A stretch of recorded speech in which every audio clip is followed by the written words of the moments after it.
Heat wavered in the air, distorting the darkness as flames licked up from the crumpled hood of the sedan. I skidded to a halt on the wet asphalt, my heart pounding against my ribs. A crash on this lonely stretch of highway it passed. Midnight was the last thing I expected to find on my drive home. But there it was, metal twisted around a tree, smoke billowing and someone inside. I didn't stop to think. Move. I was already sprinting off the roadside, feet slipping on rain-soaked grass as I descended, the slight embankment toward the wreck. The heat hit my face in a wave. Gasoline, sharp and nauseating, hung heavy in the air. A fire danced under the crumpled hood, growing by the second. Inside the shattered driver's side window, I saw a man slumped over the steering wheel. "Sir!" I shouted, coughing on the acrid smoke. No response. My stomach clenched. He looked unconscious, and I had no idea how long I had before the flames reached the gas tank. Every instinct from years as a paramedic screamed at me, "Get him out now!" I yanked my sleeve down over my hand and grabbed the hot door handle. It wouldn't budge.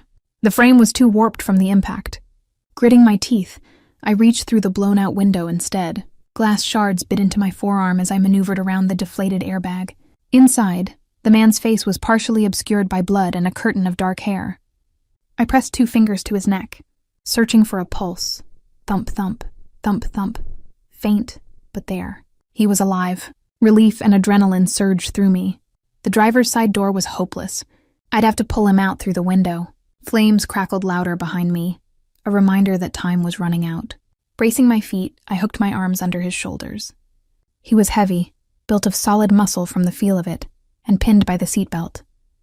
"Hang on, I've got you," I muttered, though he was in no state to hear it. With a grunt, I hauled him back against the seat. My fingers fumbled over his chest for the seatbelt latch. The buckle was jammed. Figures. Coughing as smoke poured from the dashboard, I gave up on the buckle and grabbed my pocket knife from my jeans. My hands were shaking, but I managed to saw through the belt strap. The instant it gave, the man's full weight sagged onto me. I staggered, nearly losing balance. He was definitely unconscious, dead weight. A glance at the flames told me I had seconds, maybe. Using every ounce of strength, I dragged him up through the window. My muscles screamed in protest as I heaved his torso out over the doorframe. His jacket caught on a twisted shard of metal, and I snarled a curse, jerking it free. "Come on, come on!" A sudden whoosh of heat at my back spurred me on. The fire had reached the interior. I could feel searing pain on my calf where a stray tongue of flame licked at me through my pants. Panic clawed at my throat, but I didn't let go. Inch by agonizing inch, I pulled the man through the window until his upper body slumped over the side of the car. From there, I hooked my arms under his armpits again and threw my weight backward. We toppled together, landing hard on the damp ground with him on top of me. The air rushed from my lungs in a painful wheeze. I didn't have the luxury of checking my bruises. A crackling roar filled my ears as the fire found something new to devour. Summoning strength I didn't know I had, I wriggled out from under the unconscious man and grabbed him by the wrists. Then I pulled, dragging him across the muddy ground as fast as I could. My eyes watered from smoke and exertion. 30 feet. That was all I managed before my body gave out, and I collapsed to my knees, gasping. Boom! The gas tank blew. A fireball erupted from the wreck with a deafening blast, illuminating the night sky in a burst of orange-red. The shockwave knocked me flat, and I threw an arm over my face as searing heat rushed over us. Debris rained down, pelting the ground around us with thuds and clangs. For one terrifying moment, I just lay there, ears ringing, heart hammering out of control. Groaning, I forced myself up and immediately crawled to the man's side. He was still there, lying motionless where I'd dragged him, mercifully clear of the worst of the explosion. A piece of metal, part of the trunk, had landed a few feet away, flames flickering along its edge. We needed to move farther in case something else blew. "Let's go," I panted, not sure if I was talking to him or myself. My limbs trembled as I got my arms under his again, half lifting, half dragging him another several yards until we were behind a fallen log at the tree line. I eased him down as gently as I could. The adrenaline was ebbing, and with it, the illusion of invincibility. Pain was making itself known. A stinging in my forearm, probably cut from the glass, a throbbing burn on my left calf, and a dozen smaller aches. But nothing felt broken or too serious on me. Small miracles. The man, though, I quickly assessed as best I could in near darkness. The burning wreck provided some light, but it was spotty and jerking with shadows. I grabbed my phone from my pocket and turned on the flashlight. propping it up on the ground. Pale light fell over him and I sucked in a breath. He looked about my age, early 30s maybe. His face was smeared with blood and soot, a gash on his temple still oozing. Expensive suit, or what remained of it, charred at the edges and soaked with rain and mud. There was blood on his shirt too, dark and spreading from somewhere on his torso. I gently ran my hands over him, checking for injuries as I'd done countless times in the field. A warm stickiness met my fingers on his left side. Lifting the singed dress shirt, I found the source. A deep laceration along his ribs, with something small and metallic glinting inside. My stomach lurched. Is that a bullet? Lightning flashed overhead, followed by a rumble of thunder. The storm was about to break in earnest. We needed to get out of here, but I hesitated, torn. This man needed a hospital immediately. He might have internal injuries from the crash, and he was definitely losing blood from what looked like a gunshot wound. My training screamed at me to call 911. I wiped rain from my eyes and looked back up the road, expecting to see headlights of some other driver who might have stopped. There was nothing, just the darkness and the glow of the burning car. The reality sank in. I was utterly alone out here except for him. No one had come, not yet. Maybe no one would. This highway was practically abandoned at this hour. My fingers hovered over my phone, the emergency call screen glowing. We needed an ambulance, police, someone. But then I thought of the bullet. This wasn't a normal car accident. Someone had shot him. Questions swirled in my smoke-addled brain. Was it a drive-by? A robbery? Something told me it was more. The suit. The fact he was driving out here at night. The way his car looked deliberately run off the road. If whoever did this to him was still out there, calling the authorities might bring even more trouble. What if they were watching, waiting to finish the job? What if they had police in their pocket? It sounded paranoid. Maybe I'd inhaled too much smoke, but I'd seen enough of the darker side of the city during my years responding to 911 calls. Sometimes calling for help could make things worse, especially if the victim was involved in something illegal. Thunder boomed, closer this time. I made my decision. No sirens. Not yet, at least. The man had begged for help when I first reached the window. I recalled a faint groan, maybe a word. But he hadn't said anything about calling 911. If he woke up, I could ask him what he wanted to do. For now, I'd do my best on my own. I jogged to my car, which I'd left idling askew on the shoulder with the driver door open. Grabbing the large first aid kit from my trunk, I threw it open next to the man back at the tree line. The rain finally began to pour in sheets, hissing against the still blazing wreck a short distance away. At least that might keep the fire from spreading further into the dry brush. I snapped on a pair of latex gloves from my kit, my hands miraculously steady now that I had a task. The bullet wound was oozing steadily. I tore open a packet of gauze and pressed it firmly to the wound, eliciting a low moan from the unconscious man. His jaw tensed, but his eyes remained shut. Good. A pain response. That was actually reassuring. He wasn't dead to the world. It's okay. You're safe now, I murmured, not entirely sure if that was true. I'm just patching you up enough so I can move you. Another groan, softer this time. I risked a quick glance at his face. Even battered and bloodied, his features were strong, refined, cheekbones that stood out sharply under smudges of dirt. An aquiline nose, dark brows drawn tight in pain. Something about him felt important. He had that aura, even unconscious. Or maybe I was just projecting because I wanted so badly for him to survive. As the rain plastered my hair to my face, I worked with practiced efficiency. Gauze, pressure, bandage wrap around his middle to hold it in place. I didn't dare dig for the bullet here. That was a job for an ER, and I wasn't about to play trauma surgeon on the forest floor. I just needed to slow the bleeding.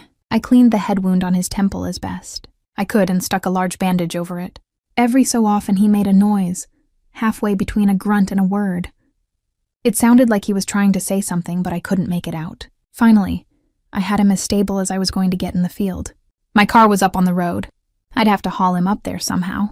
The idea of lifting this guy, who probably weighed a good 190 pounds of solid muscle, up the embankment made my stomach quail. Maybe I had a spine board in the trunk, or a blanket to use as a drag. I stood and the world tilted a moment, a wave of dizziness threatening to buckle my knees. I realized I was breathing too fast, half panicked at the enormity of what came next. One step at a time, Nat. My old mentor's voice echoed in my head, using the nickname only he ever did. I forced myself to inhale deeply, Count to 4. Exhale. It cleared the fuzziness. I could do this. I had to. After fetching a folded emergency blanket from my kit, I spread it next to him and, with considerable effort, rolled him onto it. He was out cold again, barely stirring as I maneuvered him. The blanket would slide easier over the wet ground than just dragging his body, taking hold of the improvised sled. I began the arduous task of pulling him up the hill. Rain soaked through my clothes completely, and mud streaked my jeans as I dug in my heels and leaned into each pull. My breath sawed in and out. He shifted and let out a low choking sound that alarmed me. I paused, worried he might be aspirating or struggling to breathe. But a second later it turned into a ragged breath, just unconscious, not dying right this second. Okay. It felt like an eternity. But finally the slope evened out. I could see my car's headlights cutting white beams through the rain ahead. Another few yards. Muscles burning, I gave a final heave and dragged both the man and myself onto the pavement next to my idling Honda Civic. I collapsed against the rear bumper, chest heaving. That was officially the hardest rescue I'd ever done alone. My EMT colleagues would have been impressed, or maybe horrified at my stupidity for taking it on solo. The man still lay motionless on the blanket, rain washing over his battered form. At least the bleeding from his side seemed controlled for now. The bandages were sodden with red, but not as much new blood as I'd feared. We needed to get out of here now. The fire had calmed to a dull roar behind us as the rain did its work. But I couldn't shake the feeling that we weren't safe. Whoever shot him could be nearby, or could come back looking to confirm the kill. The thought made me shudder.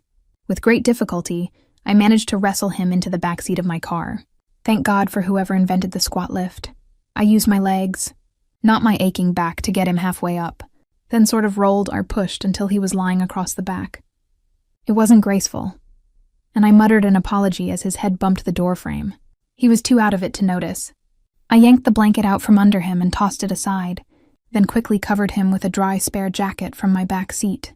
His boots dangled awkwardly over the edge of the seat, so I maneuvered him enough to bend his legs in. In the glow from the interior light, I noticed for the first time a black handgun on the floor of the back seat, likely fallen from his jacket. Holster when I'd dragged him. I gingerly picked it up, heart thudding, and engaged the safety with trembling fingers before tucking it under the seat. The fact that he was armed wasn't a surprise at this point, but it drove home my uneasy suspicions. "Who are you?"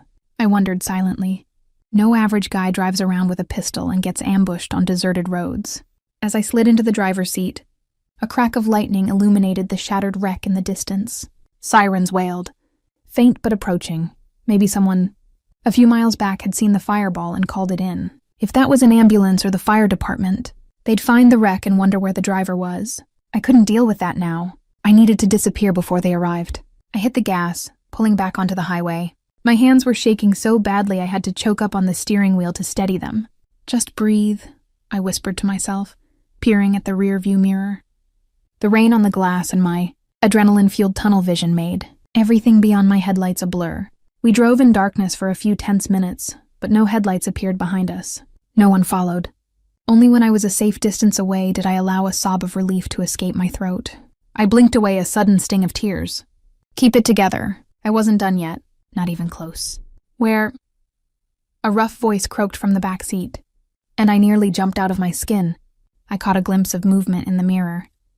The man was stirring, one arm shifting as if trying to push himself up. "Don't try to move," I said, quickly modulating my tone to something calm yet firm. The voice I used on frightened patients. "You're hurt. Just lie still, okay?" His exhale was harsh and labored. "Car," he rasped. Even through that single word, I heard an accent. Something European? Italian, maybe? It was too faint to place. "Your car crashed," I explained gently. I kept my eyes flicking between him and the winding road ahead, slowing a little in case he freaked out. There was an explosion. "I pulled you out. We're in my car now. I'm taking you somewhere safe." For a second, only the sound of the rain and the windshield wipers answered. I wondered if he'd passed out again. Then came two words, spoken so softly I almost missed them under his breath. "No, police." I let out the breath I hadn't realized I was holding. "Okay, no police, I promise." I tried to meet his gaze in the mirror, but the darkness and his position made it impossible. "We're going to my place, all right? It's not far. I'll take care of you until we figure out what to do. A low sound, maybe of assent or just pain. It was hard to tell, but he didn't argue further. In fact, he went quiet again, and when I glanced back at the next stop sign, his eyes were closed. His breathing sounded shallow but steady enough for now. Shock, blood loss. He was in bad shape, but alive. I wiped my soaked face on my sleeve and focused on the road. Questions would have to wait. Whoever this man was, whatever trouble he was in, I had stepped irrevocably into it by saving him. And something told me that trouble was only just beginning. The rain was easing to a drizzle by the time I pulled into my driveway. My little house sat dark and silent, a lone porch light guiding me in. It took every bit of strength and finesse. I had left to get my mysterious patient out of the car and into my home. He roused only once, a pained groan, as I slung his arm over my shoulders and half-carried, half-dragged him inside. I murmured soothing nonsense, the way I'd calm any injured person.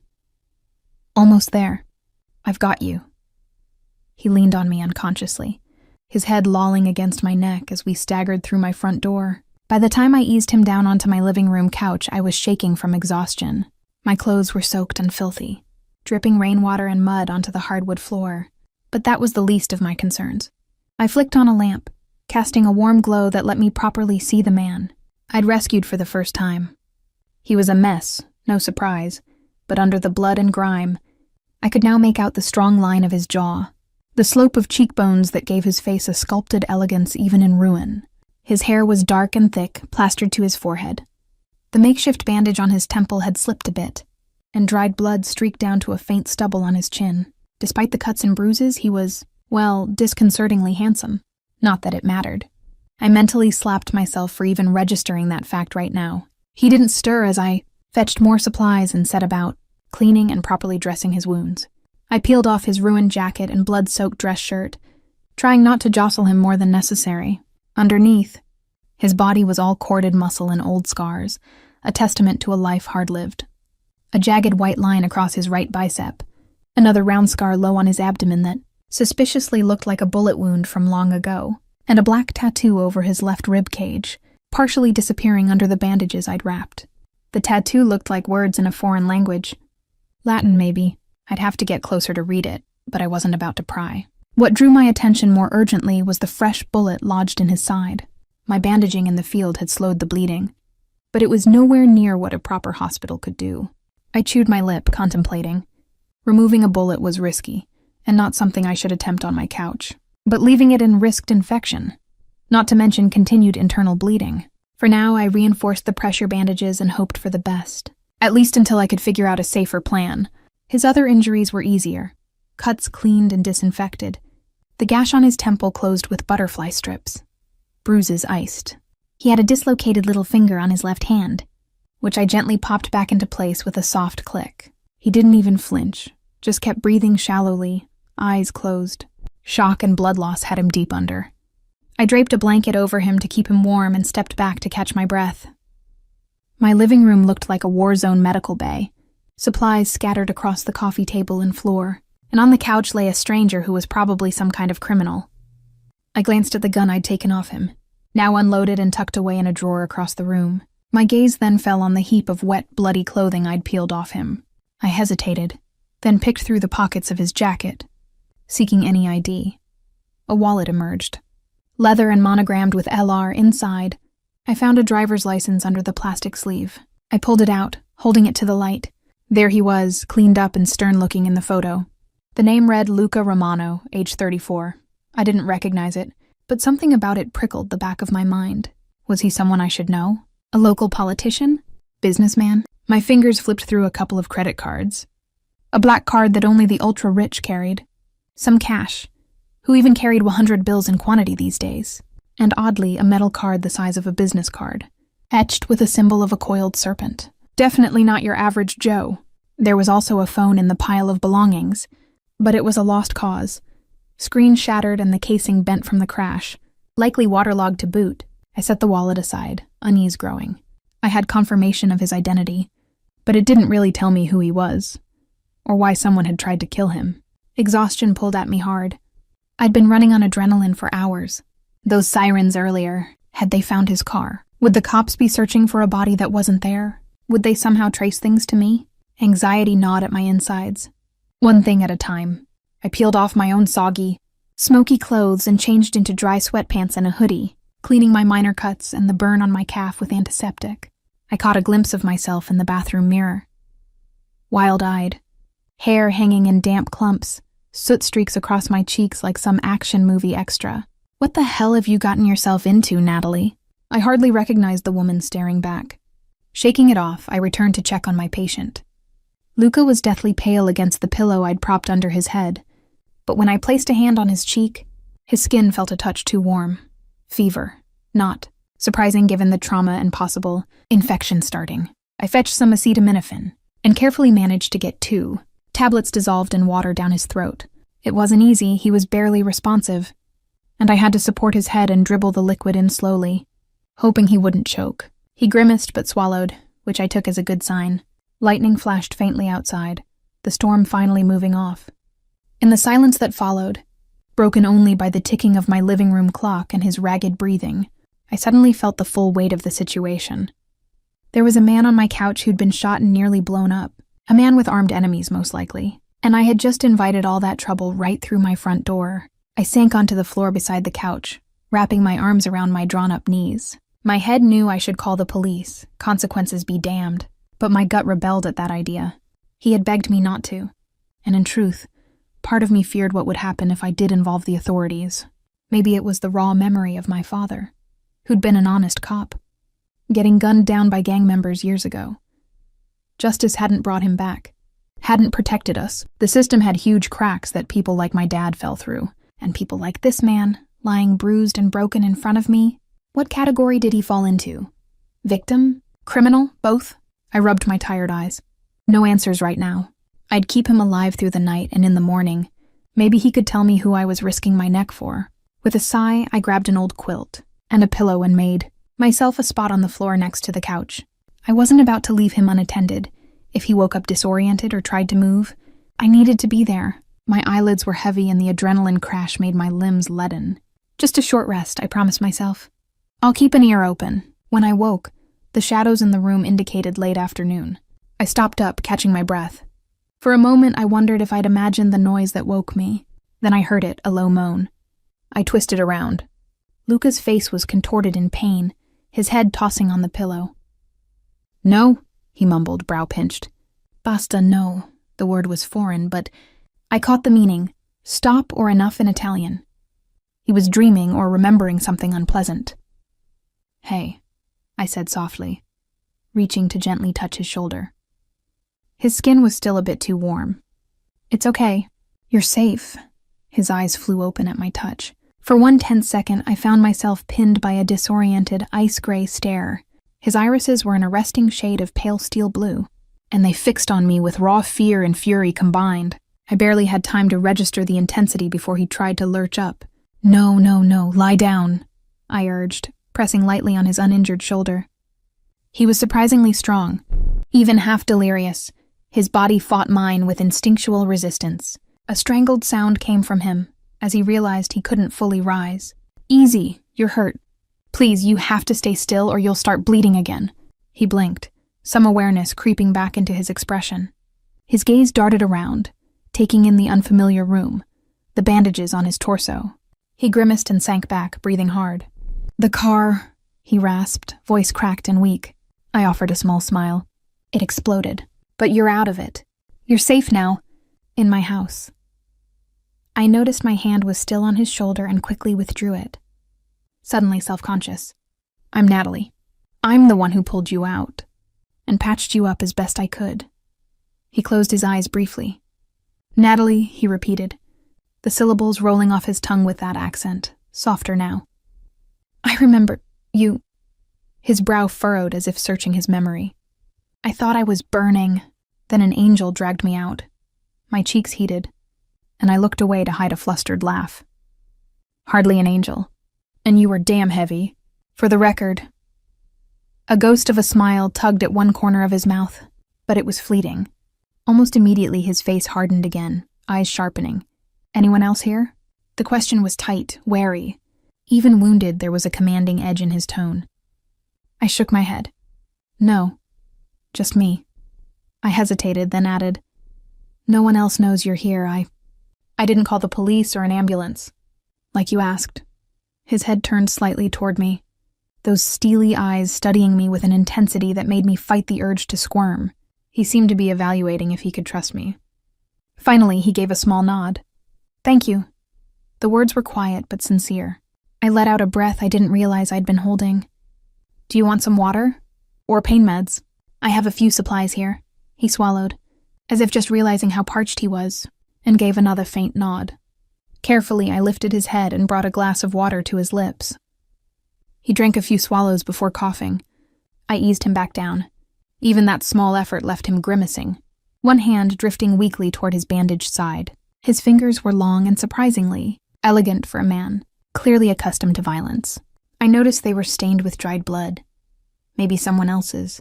From before the crash, I gently took his hand and wiped it clean with a wet cloth.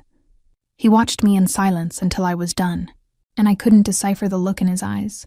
"You were shot," I explained softly, deciding to fill the silence. "The bullet's still in there. I managed to slow the bleeding, but you need real medical help. A surgeon." He closed his eyes again, jaw clenching. "No hospitals," he ground out. I figured that would be his stance. "Then at least a doctor who can be discreet? I know someone, maybe, from my paramedic days who sometimes treats people off the books." I trailed off. It had been a while since I'd talked to Dr. Lee, but maybe he would help.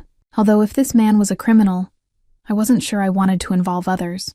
Luca's breathing had evened out a bit. He opened his eyes and they seemed a little less glazed. "It will be handled." "My people," he started, then winced sharply and shut his mouth. "Your people, of course." He likely had underlings or accomplices out there looking for him. Suddenly I wondered if those people would be friendly to me or not. They might assume I hurt him or was holding him hostage. The thought made me uneasy. As if sensing my change in mood, he shifted his focus to me again. "You saved my life." It wasn't quite a question. More like he was confirming it for himself. I offered a small shrug. "I guess I did." My attempt at a light tone faltered. Honestly, I'm still not sure why or how. But, yeah. His lips parted as if he was about to say something more. But then a flash of headlights swept across my front window, drawing both our attention. I glanced at the clock. Barely 6 a.m. Who would be? A dark vehicle rolled to a stop on the street just outside my house. Not just dark, black with tinted windows. It was a van or SUV of some kind, engine quietly idling. Every hair on my arm rose in warning. Luca reacted instantly. Despite his injuries, he tried again to sit up. This time succeeding halfway before a bolt of agony made him curse under his breath. He fixed a ferocious look on me. "Are your doors locked?" he asked urgently. "Yes. I always kept them locked." Outside, the van's driver's side door opened. I saw 1, 2, 3 figures emerge, all dressed in black. They were coming straight toward my front door. Panic seized me. "Who are they?" "Help," he said through clenched teeth. "Mine." He took a shuddering breath. "But be careful." I wasn't sure what he meant by that, but I had no time to ask. A heavy knock fell on my front door, making me jump. Through the frosted glass pane, I could see the silhouette of a large man. Another was pacing near the van, and I swore I caught the glint of a weapon in his hands. My mouth went dry. This could just as easily be the people who tried to kill him, showing up to finish the job. How could he be sure these were his people? My heart thudding, I hurried to the side table and retrieved the gun I'd hidden. Checking the safety was still on.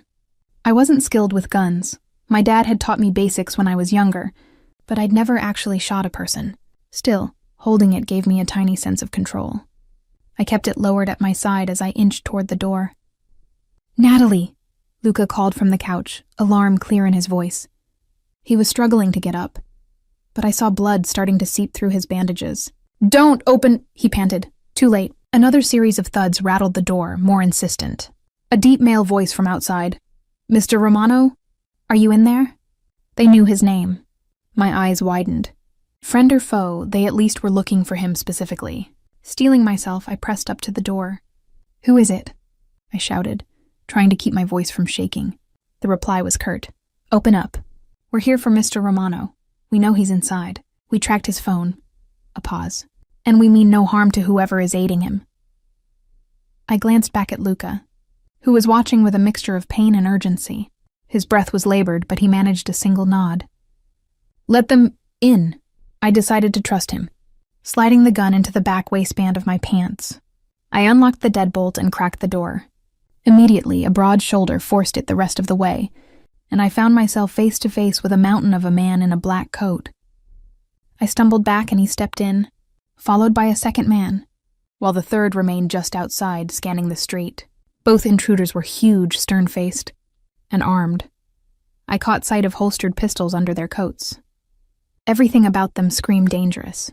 My heart thundered in my chest. The first man's gaze swept the room and landed on Luca laid out on the couch. His hard expression flashed with relief. "Boss," he said breathlessly, rushing over. The second man stayed by me, effectively cutting off any escape or sudden moves. Not that I intended any. My hands were raised slightly in surrender. Luca relaxed visibly, though his face was ashen with pain. "Enzo," he greeted the first man in a strained voice. "Took you long enough." Enzo bowed his head, looking almost ashamed. "Traffic, sir." "And the storm." "We came as fast as we could once Marco gave us the location." He knelt by the couch to inspect Luca's condition, and I found myself blurting out, "Careful! He's still bleeding. He needs a hospital." Enzo's head whipped toward me as if truly noticing me for the first time. His eyes narrowed behind dark sunglasses. Who wears sunglasses at dawn? And I caught the protective menace in them.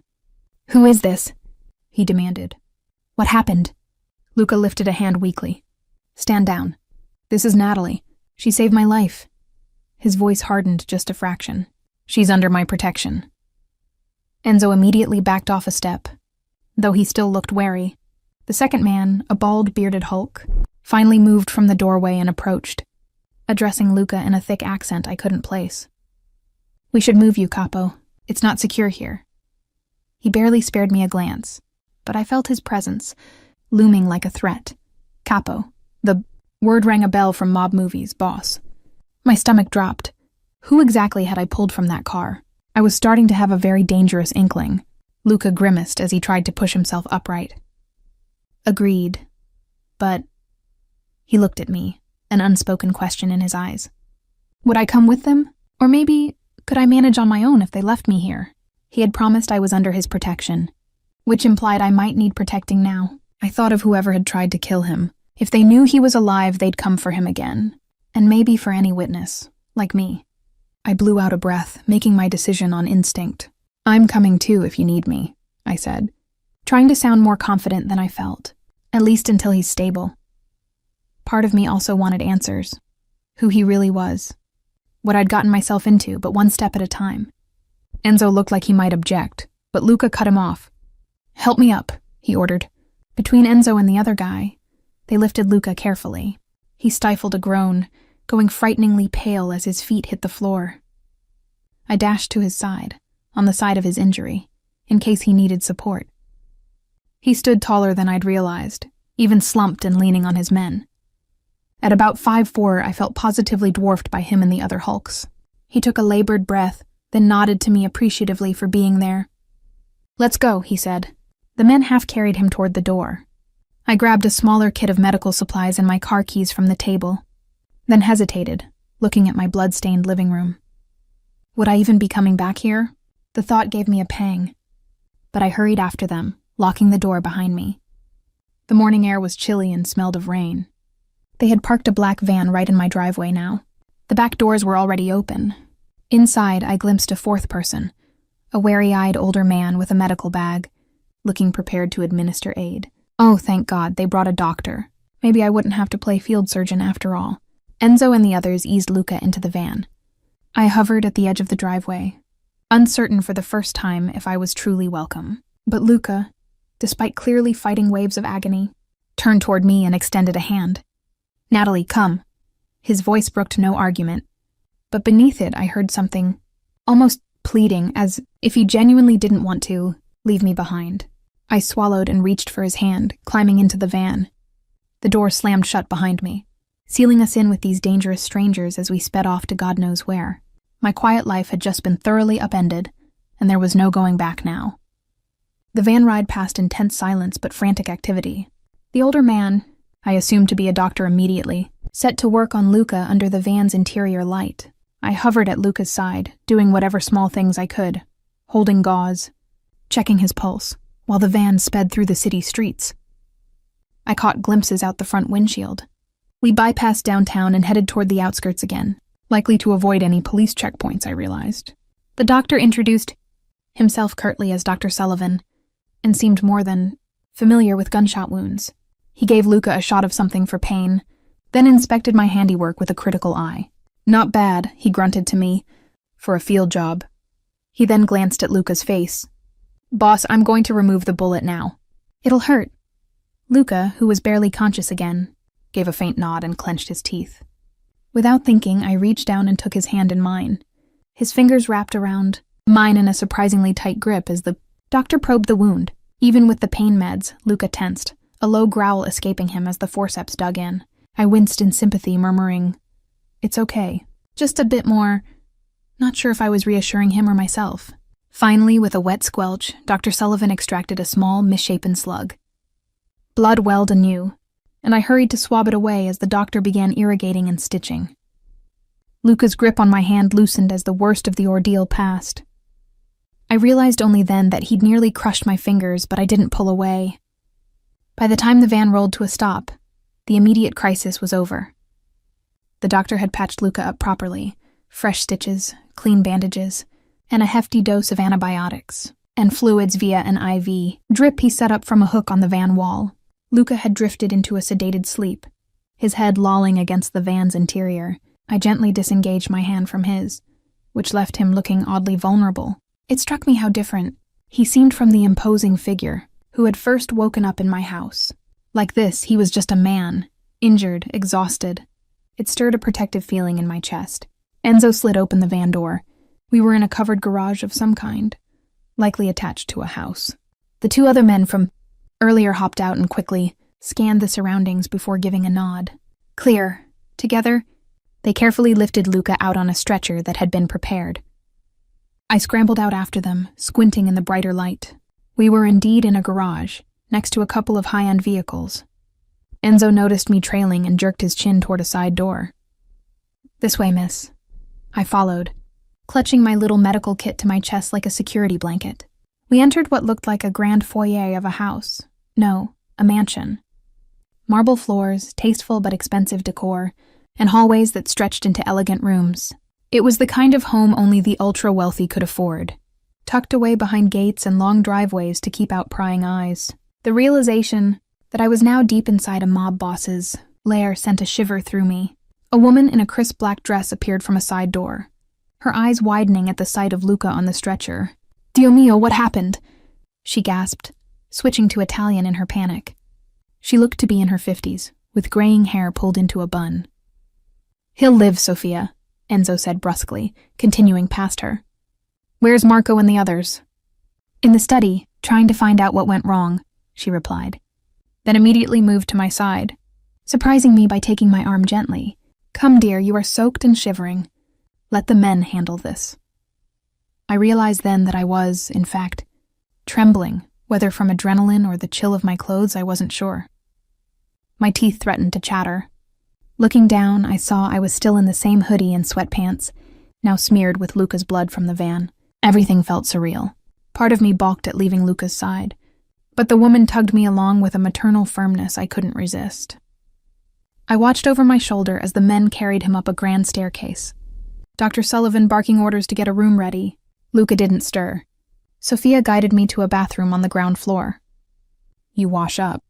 I'll fetch you some fresh clothes," she said kindly. In a daze, I obeyed, stepping into a luxurious marble bathroom that smelled of lavender. I caught a glimpse of myself in the mirror, pale, smeared with blood, again, hair a tangled mess. For the second time in less than 12 hours, I barely recognized myself. The hot shower she insisted I take was heaven, and I let the water scald away the grime and stress until my skin was pink. True to her word, Sophia left a stack of folded clothes on a stool. A simple gray sweater and black leggings, probably hers or a staff member's, but they were clean and blessedly warm. Dressed and feeling somewhat human again, I ventured out. I found Sophia waiting with a steaming mug of tea. She pressed it into my hands. "Drink, Kara. It will help." I sipped obediently. Chamomile, sweetened with honey. My frazzled nerves loosened a fraction. "Thank you for being so kind," I murmured. She gave a gentle smile. "We owe you thanks. You saved Mr. Romano. Many would not have done what you did." My cheeks warmed at the praise. "It was the right thing to do," I said softly. Then, unable to contain my curiosity, I ventured, He is your boss?" Sophia's expression became carefully neutral. "I am the housekeeper here. I've known Luca since he was a boy. He's a good man, even if he lives a difficult life." Her eyes searched mine. "Do you know who he is, dear?" I swallowed. "I'm beginning to piece it together. I think," I lowered my voice, as if saying it aloud might make it too real. "On the road, one of his men called him Capo. And you all carry guns like it's normal. I'm not stupid. He's involved in something criminal, isn't he? Like organized crime." It felt absurd to say it so plainly. Sophia sighed, taking my empty cup. "That is for Luca to discuss with you when he's able. Just know that you're safe here. No harm will come to you under this roof. Safe. Under this roof with dangerous men." I wasn't sure safe was the right word, but I believed she at least meant it. The fact that these people were treating me as a guest, rather than a hostage, was encouraging. Perhaps Luca's endorsement of me, saying I was under his protection, truly meant something to them. My exhaustion was returning in waves. Sophia directed me to a guest bedroom not far from where, I gathered, they had taken Luca. "Try to rest. I'll come get you when he wakes," she said. Too tired to protest, I sank into the plush bed and was asleep within minutes. Despite the unfamiliar surroundings, when I woke, the shadows in the room indicated late afternoon. I startled, disoriented for a moment by the ornate bedroom. Then it all came flooding back. The car crash, Luca, this mansion. God, it felt like I'd been dropped into a crime drama, and I half expected to find it was all a dream. But the faint ache of the burn on my calf and the bandaged cut on my arm were very real. I quickly swung my legs out of bed and padded into the hallway. I wasn't sure if I was free to roam, but no one stopped me. From a distant room, I heard low voices, men conversing in both English and Italian. I followed the sound to a partially open door. Inside, I glimpsed a stately study lined with books. Luca's men, Enzo, the bald guy, and a couple of others, were gathered around a desk, where a younger man with sleek hair was typing on a laptop. Perhaps this was Marco. They looked tense. I caught fragments, traced the payment. Definitely Petrov's men and someone. Had to tip them off about his route, Petrov. The name sent a chill through me. It sounded Eastern European. Arrival, and tip them off. Did that mean someone on the inside betrayed Luca? The floor creaked under my foot, and instantly, 4 sets of eyes snapped to the doorway. My heart jumped into my throat as Enzo moved, hand going toward his holster. But Marco, the tech-looking one, recognized me and touched Enzo's arm. "That's the girl, Natalie." Enzo exhaled and removed his hand from the gun, giving me a curt nod. "Miss Natalie, you should be resting." "I'm fine," I said quickly. I just wanted to see if Mr. Romano is awake." I stumbled over what to call him. Calling a mob boss by first name felt oddly intimate, but Mr. Romano felt too formal considering I had literally dragged him out of a burning car. Enzo's stern face softened just a little. "He's still resting. Doctor gave him a sedative to keep him under while we handle some issues, like trying to figure out who shot him and why." I bit my lip, debating whether I should offer to help or keep my head down. Before I could decide, the bald man, I recalled his name was Diego from earlier conversation, spoke up, voice gravelly. "When the boss wakes, we'll have questions. You being there at the right time, it's one hell of a coincidence." His tone held a hint of suspicion. My spine stiffened. "You think I had something to do with his crash?" Outrage and a touch of hurt flared in me. "I was driving home and I found him. That's all. I have nothing to do with whatever your world is." Diego shrugged, unapologetic. Maybe not. Petrov's people have used decoys before. Women, innocents to lure. "Enough," Enzo said sharply, shooting Diego a warning look. "She saved him, risked her life. Show some respect." Diego grunted and looked away, but I could tell his doubt remained. It stung, but I understood his paranoia. They were clearly dealing with betrayal from within. It made sense they'd eye the unknown outsider warily. Marco cleared his throat. "Miss, would you mind if I ask? Did you see or hear anything at the crash site?" Any vehicle that might have been following him? Any faces? I shook my head. No, nothing. By the time I got there, just his car and the flames. And, well, he was shot, so whoever did it probably was there before, but I didn't see anyone. Marco nodded, not looking surprised. Enzo rubbed a hand over his face. Fatigue evident now that I was paying attention. Some of these men might not have slept all night either, searching for their boss and dealing with crises. Despite myself, I felt a flicker of empathy. They cared about Luca. Whatever else they were, there was loyalty here. Well, except for the possible mole they were discussing. Before the silence grew too awkward, Sophia appeared behind me with impeccable timing. Natalie, dear, he's waking. I instantly forgot the tension and followed her out, my heart fluttering in anticipation. She led me to a spacious bedroom down the hall. The door was open. Inside, I found Luca propped up on a bed that looked like it belonged in a 5-star hotel, a tuft of pillows behind him. The curtains were drawn, letting in the late-day sun. Dr. Sullivan was packing up some equipment into a case. He gave me a brief nod as I entered. Luca's gaze was on the doctor, but as soon as I stepped in, his eyes shifted to me. Our eyes met, and an unexpected warmth bloomed in my chest. He was awake, pale and exhausted-looking, but awake and alive. The relief was intense. "Hello," I said softly, approaching the bedside. "You're looking a lot better than before." A faint smile touched his lips. "I must be if you're still here." His voice was a low rasp, but had a hint of its dry humor. I realized I was smiling too and quickly tempered it, acutely aware of the others around. Dr. Sullivan cleared his throat. "He'll pull through as long as he takes it easy. No strenuous activity, keep the wound clean. I'll check on him each day until he's out of the woods." His tone was authoritative. It struck me that he probably was on retainer for these sorts of situations. Luca gave a minimal nod. "Grazie, dottore."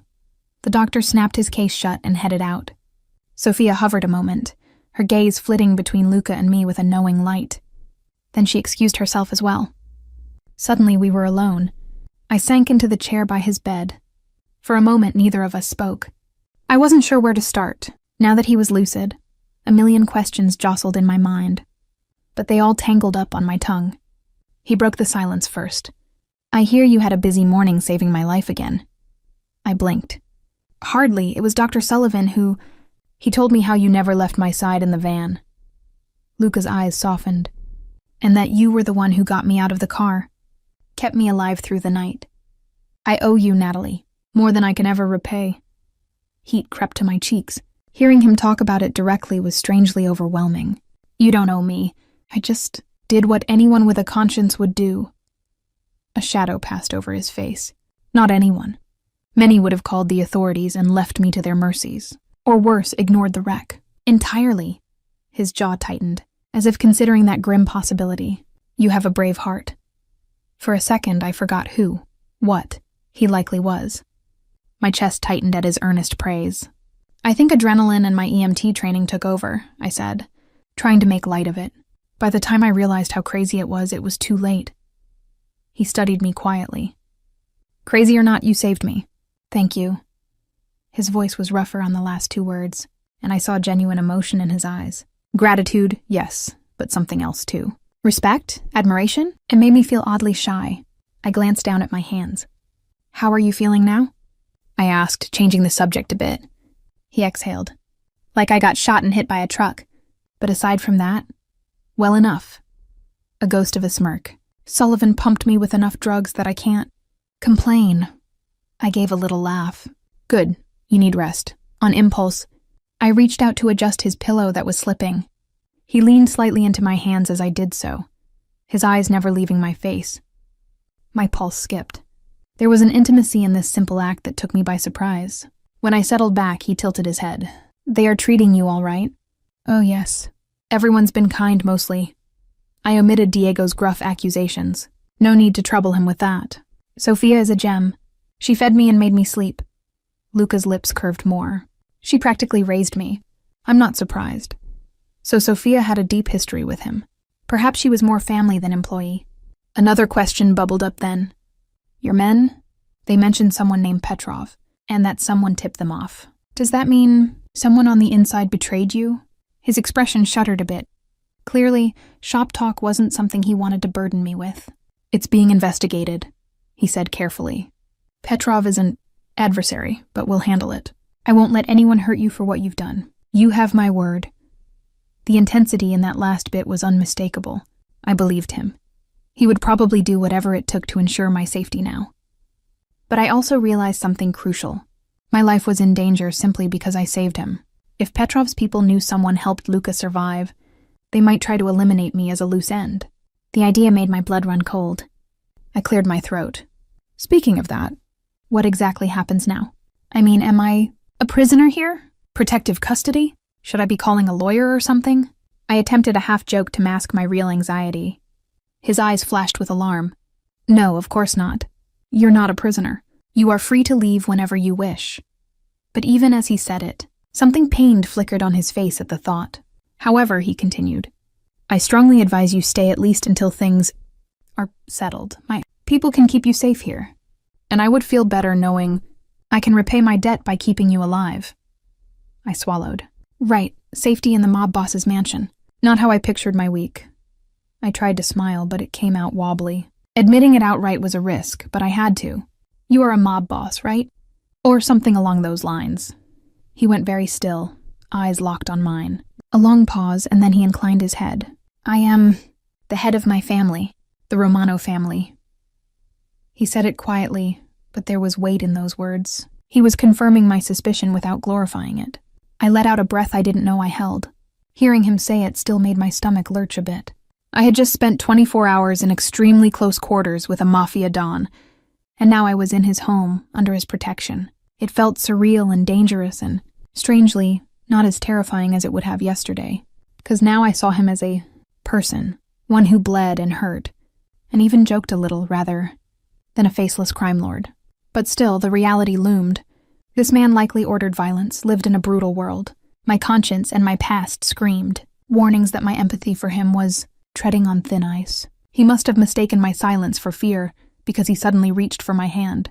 His larger, warmer hand closed around mine on the bedspread. "Natalie, I never wanted you involved in this. You should never have had to see any of it.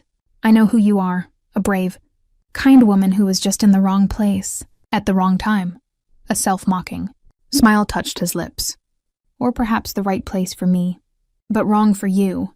If it's any comfort, I will do everything in my power to ensure Petrov cannot touch you. After that, you can walk away, and never have to think of me or this mess again." Something in my chest clenched at the idea of walking away and never seeing him again. I told myself it was just leftover adrenaline and the intensity of the situation. Of course I'd want to return to my normal life. Yet sitting here with his hand on mine, it already felt like a line had been crossed. Some tether connected us now, born of shared trauma and trust given in extremis. I doubted I could forget him so easily, but I forced a nod. "I appreciate that. And I trust you." Oddly, I added with a weak chuckle. "I probably shouldn't, but I do." His thumb unconsciously stroked the back of my hand. The gesture sent a little thrill through me, even as it comforted. "You saved my life without knowing a thing about me. That trust, that faith, I won't betray it." His voice was low, almost a vow. Our eyes locked, and for a charged moment, the air felt thick with something unspoken. I saw the ruggedly handsome man on the couch who had looked at me with pain and vulnerability, and also the commanding figure who had sent his men scurrying with a word. Both facets intrigued me more than I wanted to admit. My heart beat a touch faster. A knock on the doorframe shattered the moment. Enzo stood there, posture stiff. "Pardon, boss. A word when you're able." He flicked a glance at our joined hands, then carefully kept his eyes trained elsewhere. I flushed and gently withdrew from Luca's grip. Luca masked whatever he felt behind a neutral expression and beckoned Enzo in. "I'll go, let you talk," I whispered, suddenly self-conscious. But Luca held on to me a second longer before I could fully stand. "No, stay." He looked at Enzo. "Anything you can say? She can hear." I raised my eyebrows. Luca gave me a slight nod. Permission, or maybe a test of trust toward his man. Enzo didn't protest, though I could tell he wasn't thrilled. "It's about our leak," Enzo said grimly, voice lowered as if even here he feared being overheard. Marco traced a call from one of our burner phones to a number, known to be one of Petrov's men. It was made an hour before your convoy left the club last night. Luca's expression darkened. Who had that phone? Enzo hesitated, anger and hurt flickering in his eyes. It was in possession of Vinny. Luca inhaled sharply. I felt his hand tighten just a bit on mine reflexively. Vinny, he's been with my family since we were kids, he said softly, disbelief and betrayal coloring his tone. Enzo nodded. We picked him up. He's in the basement now, awake. By the coldness of that, I understood what that likely implied. They had detained this Vinny and were likely preparing to interrogate him. My stomach twisted. This was Mafia business now, brutal and unforgiving. Part of me didn't want to know what they were going to do, but I also realized with a jolt, Vinny, a friend, had betrayed Luca, possibly tried to have him killed. I sneaked a glance at Luca's face. His features were schooled into a hard mask, but I saw the hurt in his eyes before he closed them a moment, steeling himself. When he opened them, they were icy. Take Diego and Marco. Get the truth out of him, Luca ordered quietly. But I want him alive until I speak to him myself. Enzo inclined his head. Understood. He turned on his heel and left as swiftly as he came. Silence fell between us. I could feel the anger radiating off Luca, though he remained outwardly calm. His free hand curled into a fist on the bed. I bit my lip, unsure if I should offer comfort or keep quiet. I couldn't imagine what it felt like to be betrayed by a childhood friend. Just thinking of my old friends. If any of them had ever... I shook the thought away. None of my experiences compared to this cutthroat world. Tentatively, I placed my other hand over his clenched one. I'm sorry, I said softly. I can't pretend to understand everything, but I'm sorry someone you trusted did that. His fist relaxed under my touch. He drew in a long breath, some of the steel in his posture softening as he focused on me again. So am I, he said, voice raw for a beat. I won't ask you to come with me to deal with him. In fact, I'd rather you not see that side of things. I nodded, both relieved and thankful. I didn't exactly relish witnessing an interrogation, possibly a violent one. I'll stay here, just be careful, okay? You literally just got out of surgery. That earned me a flicker of a smile. Worried about me already? I rolled my eyes for his benefit. You've been under my care, that tends to make me invested. Don't make all my hard work go to waste by ripping your stitches doing something macho. He actually chuckled at that, a low, genuine sound that made my heart skip. I'll do my best. Against what was probably better judgment, I helped him ease out of bed and into a standing position. He swayed and hissed at the pain but found his balance. He was in just sweatpants and an unbuttoned shirt, bandages wrapped around his middle.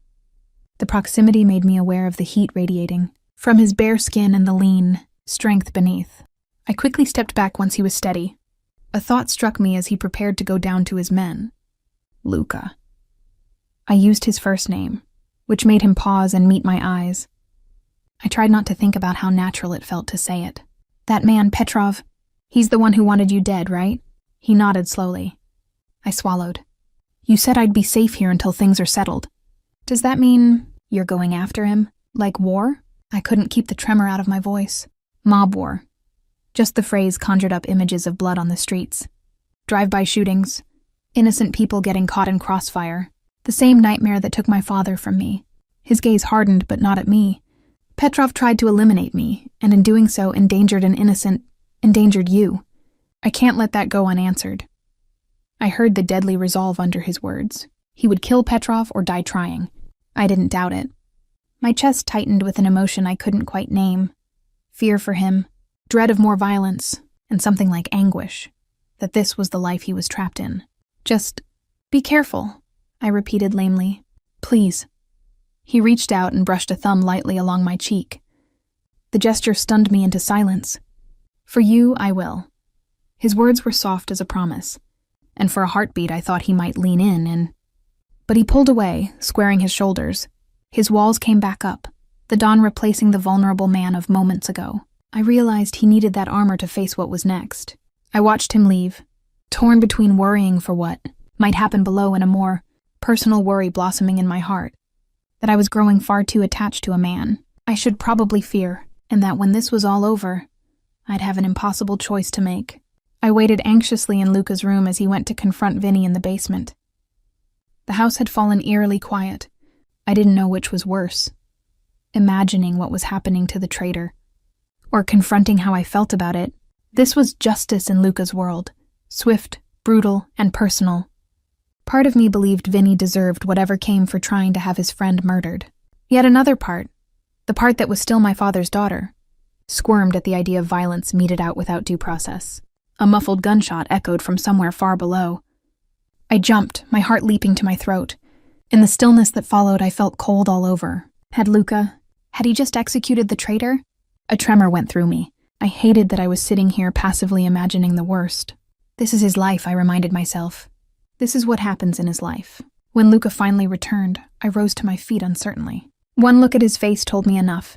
His features were like carved stone, except for the flicker of pain in his eyes. There was a spatter of blood on the cuff of his shirt and rawness around his knuckles. He'd done it. One way or another, he'd dealt with Vinny. We stared at each other in heavy silence. I didn't know what to say. "Are you okay?" Seemed ridiculous. Of course he wasn't okay, even if he wouldn't admit it. He had just closed a chapter of betrayal with blood. "It's done," he said at last, voice subdued. He walked past me into the room as if suddenly bone-tired. Slowly, he sank down on the edge of his bed. In that moment, despite the aura of danger and power he wore, he just looked weary.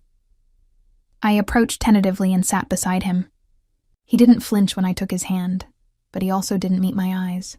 A muscle ticked in his jaw. There was a small smear of blood on his cheek. Without thinking, I pulled a clean handkerchief from the bedside and gently wiped it away. He closed his eyes, letting me. "You don't have to say anything," he murmured after a moment. "If you fear me now, I understand." The neutrality of his tone couldn't hide the bitterness underneath. My chest clenched. Fear? Was I afraid of him? Maybe a little, in the sense that I was confronted by what he was capable of. But more than that, I was worried for him. He seemed to be carrying the weight of 1,000 hurts. "I don't fear you, Luca," I whispered. I'm still here. I'm not running." He opened his eyes then, steel blue meeting mine with cautious hope. "Even after seeing what I am? What I do?" I managed a sad smile. "I won't pretend I'm completely okay with it. Violence, losing people to it, it's personal for me." I took a breath, deciding to share the truth. My father was a police officer. He was killed in a gang shooting when I was a teenager. Luca inhaled sharply and turned fully toward me. "Natalie, I'm sorry. I didn't know." I nodded. "That's why I became a paramedic, I guess. Trying to save lives because his was taken." My voice wavered slightly. "So yeah, seeing all this, it's hard. It brings things back." I felt tears prickling and blinked them away. "But I also know you're not the one who hurt him, and I can see why you do what you do. These people you deal with, they don't follow laws. If you did, you'd be dead. I get it, even if it scares me." Gently, he reached up and brushed a tear from my cheek. I hadn't realized escaped. "You are remarkable," he said quietly. "After all you've been through, to still be here.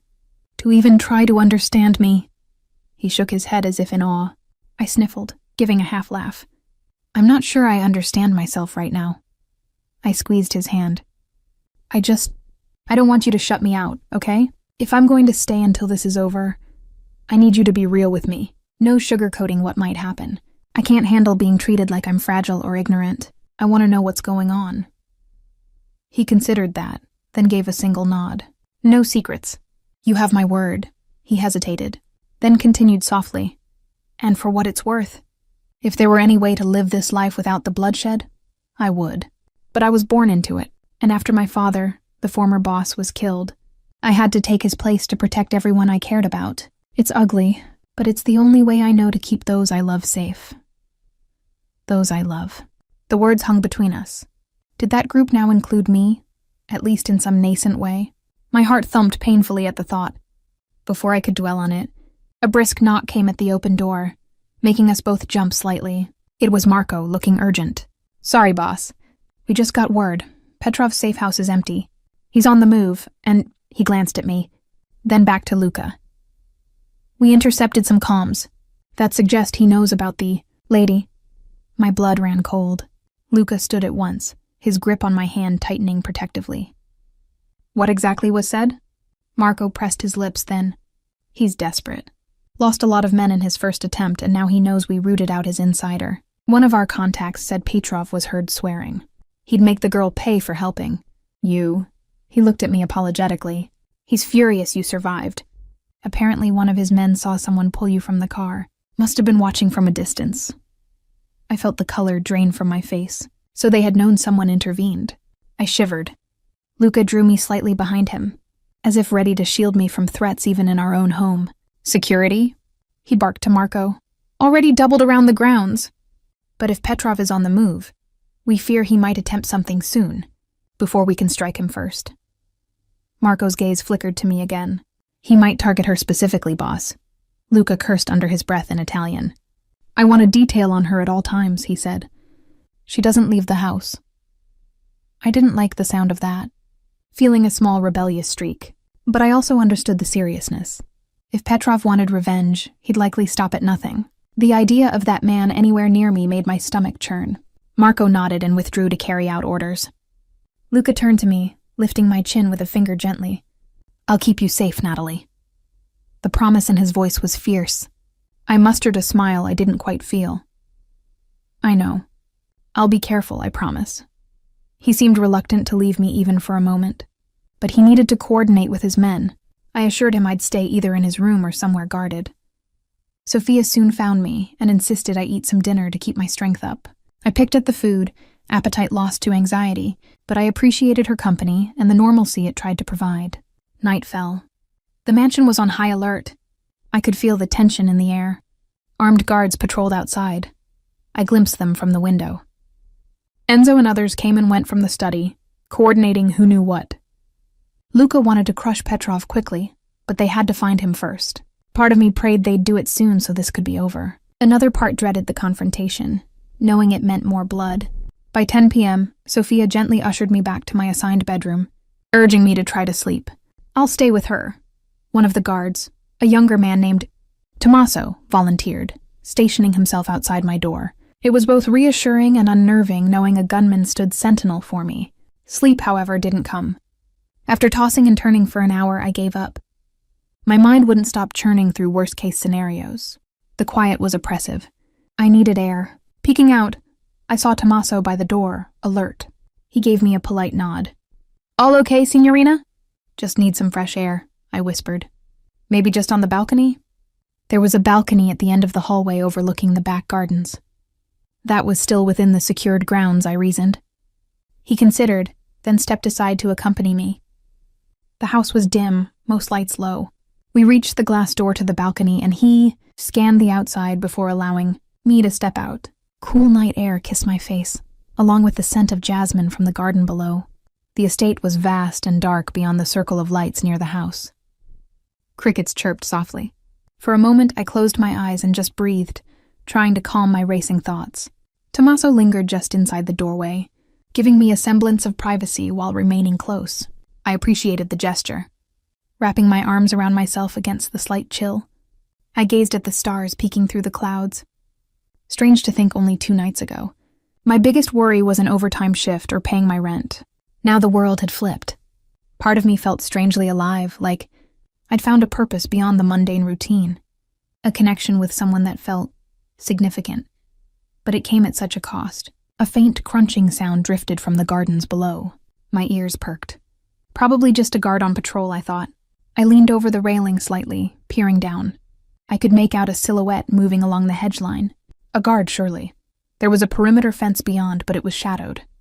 Suddenly, the silhouette flickered, then disappeared. I frowned. That was odd. Perhaps he passed behind a tree, but then, there, a glint in the darkness, reflecting the house lights. It moved upward, aiming right at me. My heart seized. Get down! I screamed, whirling to warn Tommaso, but the words were cut off by the thunder of gunfire. A hail of silenced bullets tore through the night, thudding into flesh with sickening, muffled impacts. Tommaso jerked violently, multiple rounds striking him as he stood in the doorway. His eyes went wide in shock as he collapsed. I stood paralyzed for a split second, disbelief and horror washing over me. Then survival instinct kicked in, and I threw myself flat to the balcony floor, crawling desperately toward Tommaso's fallen form and the door. My hands were shaking so badly I could barely grip him. "Tommaso!" I gasped. He didn't respond, blood pooling under him. The door had swung half-closed beside him. I reached for it, intending to drag us both back inside, when rough hands suddenly grabbed me from behind. I shrieked, kicking, but another hand clamped over my mouth. A man had hoisted himself up onto the balcony from the outside, rope dangling behind him. How had he gotten past the fence? My mind reeled even as I thrashed. He was strong and dressed in black tactical gear, face smeared with camouflage. I bit down hard on the palm over my mouth. He swore and loosened his grip enough for me to twist and scream at the top of my lungs. "Luca!" Before he yanked me back. Pain exploded in the side of my head as he slammed me against the wall. My vision sparked. Dizzy. I still fought wildly, clawing at whatever I could reach. The man cursed in Russian. This had to be Petrov's crew. Through the ringing in my ears, I dimly heard shouts from inside the house. My scream had raised alarm, but it might be too late. The attacker looped an arm around my throat, trying to subdue me. Stars danced in my vision from lack of air. Desperate, I reached up and raked my nails across his eyes. He bellowed and instinctively let go to shield his face. I broke free, gasping, and half crawled, half stumbled toward the door. Another dark figure vaulted over the railing. 2 of them. I was snared by the second man before I could reach the threshold. This one seized my wrist and twisted it behind my back, eliciting a cry of pain. In seconds, he had me pinned. The first man, eyes inflamed from my scratching, grabbed my face brutally. "Keep her quiet," he spat in Russian. The other clamped his hand over my mouth again, and I tasted blood, where I'd bitten him earlier. In a swift motion, they bound my wrists with some zip tie and hauled me up. I dug my heels in, trying to deadweight myself, but one lifted me fully over his shoulder. My ribs protested the hard contact, and I wheezed, still dizzy. Over his back, I saw several more shadows moving by the fence. This was a coordinated snatch team. My heart sank. They began descending a rope ladder they'd fixed to the balcony. It was insane. But they were doing it, trying to abduct me right out from under Luca's nose. I kicked and writhed, doing everything to throw off the man's balance. A gunshot rang out below us, and the man carrying me jerked abruptly. We swung crazily. He cursed. Someone had fired at him. Did that mean backup was here? Another shot, and I heard a pained yell from above. It sounded like one of the attackers. Return fire erupted, bullets zinging through the night. Suddenly, the man holding me released his grip. Maybe he was hit? And I was falling. I hit the ground hard, knocking the wind out of me. Thankfully, it was only about a 10-foot drop. We'd gotten partially down. My shoulder screamed in pain from landing badly. Mercifully, the ground was soft soil of a flower bed rather than stone. I struggled, ears still ringing, vision blurry. Thankfully, the zip tie around my wrists had snapped on impact. Or been cut by something. I realized one of the men had been carrying a knife that fell near me. I tugged my arms free, wincing at the ache. Around me was chaos, muzzle flashes, shouting in 2 languages. I crawled behind a stone bird bath in the garden, struggling to catch my breath and make sense of the scene.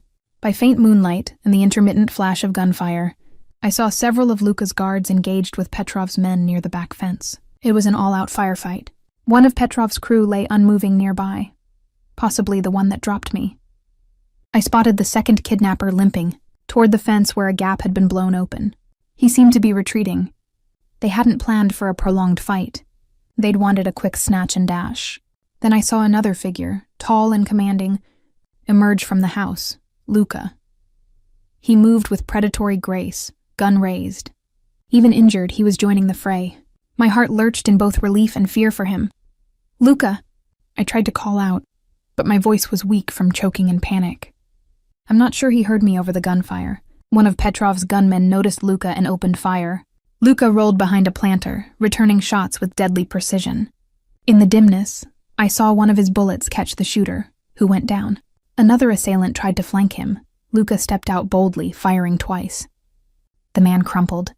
For a moment, I was struck by the sheer command he wielded in combat. Focused, fearless. He truly was a force to be reckoned with. But it wasn't over. A harsh voice rang out from near the breach in the fence. "Romano!" The accent was unmistakably Russian. A broad-shouldered man with a shaved head was standing just beyond the fence, holding something in one hand. At first I thought it was another gun, but then I saw the shape. It was a detonator. He had explosives? The fighting around had lulled. It seemed most of Petrov's crew were neutralized except this one. Luca trained his pistol on the man immediately. "Drop it, Petrov," Luka commanded, confirming the man's identity. Petrov barked a laugh. You kill my men, ruin my plans. Think I come unprepared, huh? He held up the detonator higher. I push, whole van goes boom. Girl dies anyway. My blood froze. Van. Was I already supposed to be in a van wired to blow? Or did he mean another explosive nearby? Luka's stance wavered not an inch. You're bluffing, he said coldly, though his eyes flickered toward the yard, likely calculating if any hidden trap existed.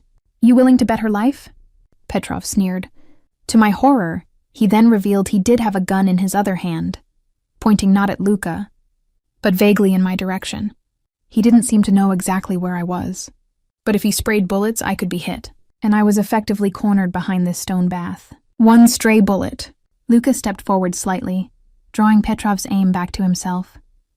I'm the one you want, Petrov. She's nothing to do with this. Just an innocent. An innocent who cost me everything, Petrov spat.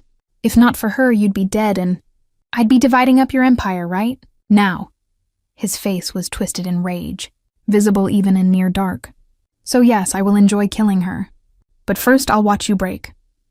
He turned the gun fully toward Luka, and I realized with dread that he intended to shoot Luka and then likely come finish me. Luka was out in the open, too far from cover. Everything happened in a split second. Petrov's finger tightened on the trigger. I didn't think. I launched from my hiding spot and ran toward Luka. No! I screamed. Petrov swiveled at the sudden movement, just as I crashed into Luka's side with all my might. A gunshot cracked. I felt a searing line of fire graze my upper arm as we both went, down behind a low retaining wall. I gasped but kept my wits. My arm burned, but it was just a stripe of pain, not a deep wound. Luka wrapped himself around me as we landed, instinctively shielding me. We hit the ground hard. Immediately, Luka was trying to push me further behind the wall, protecting me with his body. Are you hit? He panted, eyes wild as his hands frantically patted over me for injuries. I'm okay, I managed, though my arm throbbed and warm wetness trickled down. Just grazed. Relief flashed in his eyes, followed by fury. He pulled me tight against the wall and peeked over cautiously. Petrov was advancing, believing he'd struck one of us properly, perhaps. Luka grimaced. I could tell he was torn between staying with me and confronting Petrov. In that heartbeat, I knew what I had to do. My eyes fell on the pistol of one of Petrov's fallen men just a foot or two from our position, likely dropped when Luka shot him earlier. I wiggled out of Luka's grasp before he realized, and lunged for it. My freed hands made it clumsy, but I scooped it up and spun around, kneeling. Natalie, no! Luka yelled, reaching to pull me back. But I had already raised the weapon, aiming over the wall at the figure coming closer. My hands shook badly, but Petrov was only about 15 yards away, stepping through the break in the fence with murder in his eyes. I squeezed the trigger once, twice, 3 times, just as Luka's arm came around me trying to drag me down. The recoil jarred my arms painfully, and for an agonizing second I thought I'd missed. But then Petrov stumbled, one shot catching him in the shoulder. The next hit center mass. His gun fired wildly into the air as he fell backward onto the grass. Outside the fence, everything was suddenly silent, except my own ragged breathing. I stared, stunned at what I'd done. Petrov lay motionless. My fingers went limp, the pistol dropping to the ground. Luka pulled me back behind the wall fully, his face a mix of shock and fierce pride. Jesus, Natalie. He cupped my face, eyes sweeping over me as if to confirm I was indeed all right. I felt numb, adrenaline still roaring in my ears. You saved... His words cut off in a strangled sound. Only then did I notice my shirt was wet with more than just my own blood. In the faint light, a dark crimson stain spread across Luka's side. My heart stopped. No, I whimpered, pressing my hand to his torso. There was blood, fresh and warm, seeping between my fingers. He'd been hit when Petrov fired as I tackled him. Luka swayed, his face going ashen. It's nothing, he tried to say, but the way he winced betrayed him. Panic and anguish surged through me. Help! We need help here! I screamed toward the house. I ripped at his shirt, desperate to see the wound. It looked like the bullet hit near where he'd been injured before. The bandages were soaked red. You idiot, I cried, tears blurring my vision. You were barely healed. He gave a weak chuckle that turned into a cough. I promised to be careful, he murmured, lips red with a bit of blood. I didn't promise to be lucky. Stop joking, I sobbed. pressing harder to stem the bleeding. Where were the medics? I could hear running footsteps now. Luca's men finally catching up. Stay with me, Luca, please. His hand grasped my arm, the uninjured one smearing it with his blood.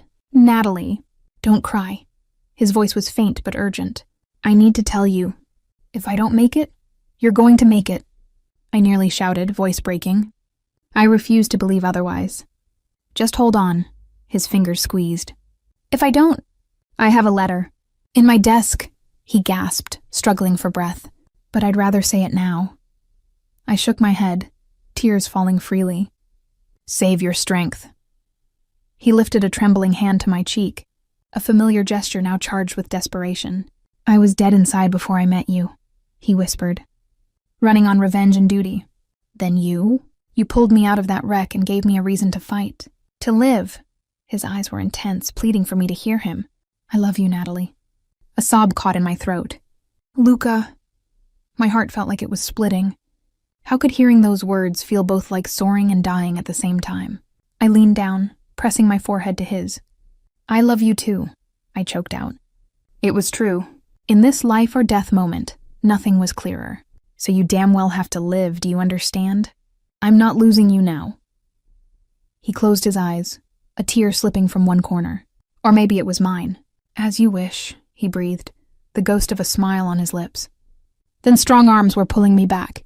Enzo was there, another man with him. They had field dressings ready, and one gently moved me aside to get to Luca.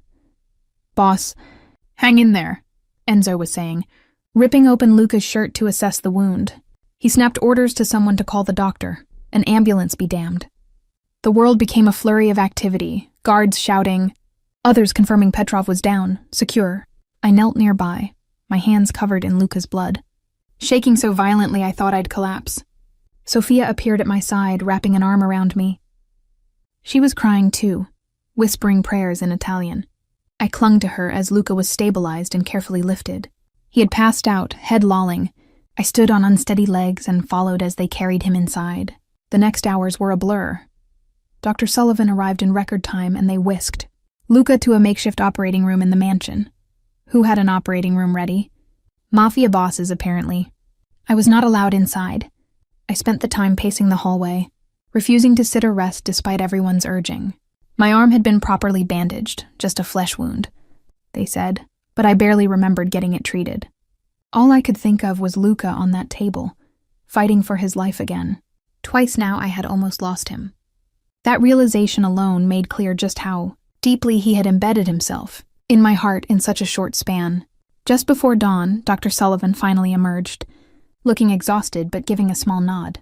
He'll pull through, he said. The bullet missed the vital organs, luckily. We repaired the damage. He needs real rest this time. And no running around for a while. He gave me a pointed but kind look. He's asking for you, briefly. My knees nearly gave out in relief. I murmured a thank you and rushed past into the room. There he was, pale but alive, swathed in bandages. An IV drip hung by the bed, and monitors beeped softly. Luca turned his head at my approach, a slow smile curling his lips despite how weak he looked. My angel, he whispered, voice hoarse.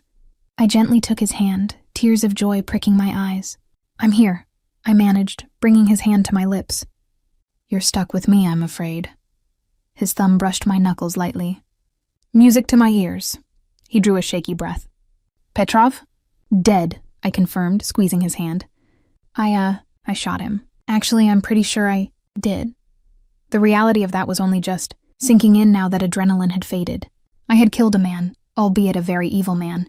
My stomach twisted, but I would grapple with that later. A flicker of something like regret crossed Luca's face. I'm sorry you had to do that. He was going to kill you. Kill us, I said softly, voice fierce. I'd do it again. He nodded, eyes shining with pride and affection. Remind me never to get on your bad side. Despite everything, I let out a breath of laughter. We shared a tender silence then. My gaze roamed his face, memorizing every line and contour just to reassure myself he was still here. He looked back at me with such warmth that I felt myself blush. I'm going to hold you to your promise. You know? I murmured, breaking the quiet. Which one? Not dying on me. My voice wavered, even as I tried to lighten it. You scared me half to death. He brought my hand to his heart, pressing it there. I felt the steady thump-thump beneath the bandages, and it was the most beautiful sound in the world. This heart is yours now, he said softly. I'm not going anywhere. I blinked away tears. There it was, the new truth of our lives.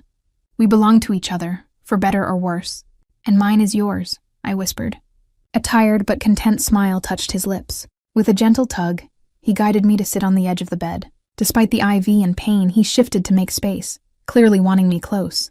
I carefully lay beside him on top of the covers, resting my head on his shoulder, mindful of his injuries. His arms settled around me. We were both battered, but in that moment, safe. There's so much to figure out, I said after a while, my fingers idly tracing a shape on his gown. Your life, my life, how this fits. He tilted his head to kiss my forehead. One step at a time. We have that luxury now, thanks to you. There was a quiet reverence in his tone. Whatever you want, we'll make it work. If you want to go back to your normal life, I'll ensure you're protected always. If you want to be with me, then you will have a place by my side and freedom to be yourself. I would never cage you. I breathed him in, this complicated man who had changed my world. I don't want to be apart, I admitted. But I also can't just abandon who I am. My job, helping people, it's part of me. I know, he murmured. I wouldn't dream of asking you to give that up. I raised myself on my elbow to look at him directly. And I need honesty from you. All of it. If I'm in, I'm all in. No lies. His eyes grew solemn. You'll know everything. No secrets. Though I warn you, some of it isn't pretty. I managed a small smile. I think I can handle ugly, given what we've just been through. He chuckled softly, then winced at the movement. I helped ease him back, and for a moment, just brushed a lock of dark hair off his forehead tenderly. What about you? I asked. What do you want, truly? If you tell me it's too dangerous and you'd rather send me away? My throat closed at the thought. But he shook his head. No, I meant what I said. I love you. I want you with me, however you'll have me. He paused, a shadow of uncertainty crossing his face. I know I can't give you a normal life, but I swear I'll do everything to give you a happy life and a safe one. And maybe, in time, I can find a way out of the worst of this world. Reshape it into something that doesn't touch us. Hearing that made my heart swell. It was perhaps an impossible dream, but the fact he would even consider changing his life for me spoke volumes. I leaned down and kissed him softly, tasting the salt of both our tears. We'll figure it out together, I whispered against his lips. He sighed contentedly as we broke apart, resting his forehead against mine. Together, he echoed. Outside the window, the first hues of dawn were lighting the horizon. A new day, a new beginning for both of us. I thought back to the fateful night when I had first seen that burning car on the road. It felt like a lifetime ago and just yesterday all at once. In saving this man, I'd found something I'd lost faith in. Love, passion, a sense of belonging. Life with Luca would never be simple or completely safe. But strangely, I felt more alive than I ever had in my quiet routine before. As the sky brightened, I remained curled at Luca's side, listening to the steady beat of his heart. My Mafia boss, my savior as much as I was his. We had saved each other from the flames, in more ways than one. And now, whatever the future held, we would face it hand in hand. He gently tilted my chin up so our eyes met one more time. Thank you for not letting go of me, he said. I smiled through the tears that seemed perpetual. That night, tears of relief and joy now. Thank you for finding me in the dark. His fingers intertwined with mine. A perfect fit. Ti amo, he whispered in Italian, eyes shining. I didn't need a translation. Ti amo, Luca, I replied softly. His answering smile was like the sun coming out. And as he closed his eyes to finally rest, I stayed awake a little longer, watching over him. Just as I had on that first night, I kept vigil, only this time with the certainty that when he woke, it would be the start of something precious and new. A future we would forge together, born from fire and fate, stronger than all the dangers we left behind. Together,